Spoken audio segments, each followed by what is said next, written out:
ফজরের নামাজ কয়টা আপনাদের এখানে? 4:30টায়। 4টা বা 4:45টায় ওঠার চেষ্টা করতে হবে। আল্লাহ পাক তৌফিক দান করুন। ওযু ইস্তেনজা করার পরে মিনিমাম 2 থেকে 4 রাকাত নফল নামাজ পড়বে। মিনিমাম 2 থেকে 4 রাকাত নফল নামাজ পড়বে। আমরা জানি যে আমরা নবী সাল্লাল্লাহু আলাইহি ওয়াসাল্লামের মতো তাহাজ্জুদ করতে পারবো না। পারবেন? তার 2 রাকাত নামাজে তিনি প্রায় 4 পারা কোরআন তেলাওয়াত করেছেন। 2 রাকাত নামাজে 4 থেকে 4.5 পারা কোরআন তেলাওয়াত করেছেন। আমরা কি পারবো? আমরা পারবো না। মিনিমাম 2 রাকাত নামাজ বা 4 রাকাত নামাজ তো পড়তে পারি। এবং ওই সময়টা হচ্ছে দোয়া কবুলের সময়। আল্লাহ পাক প্রথম আসমানে নেমে আসেন। আল্লাহ পাক কিভাবে নেমে আসেন এটা আল্লাহ পাকের ব্যাপার, এটা নিয়ে আমাদের মাথা ব্যথা ঘামানোর দরকার নাই।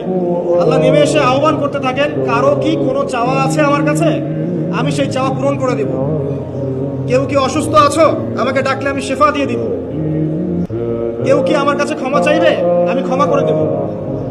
কেউ কি আমাকে ডাকবে, আমি তার ডাকে সাড়া দেবো। এভাবে ফজর পর্যন্ত আল্লাহ পাক আহ্বান করতে থাকেন, কিন্তু আমরা আসলে ঘুমিয়ে থাকি। আল্লাহ পাক আমাদেরকে মাফ করে দিন এবং এই নেক সময়গুলোকে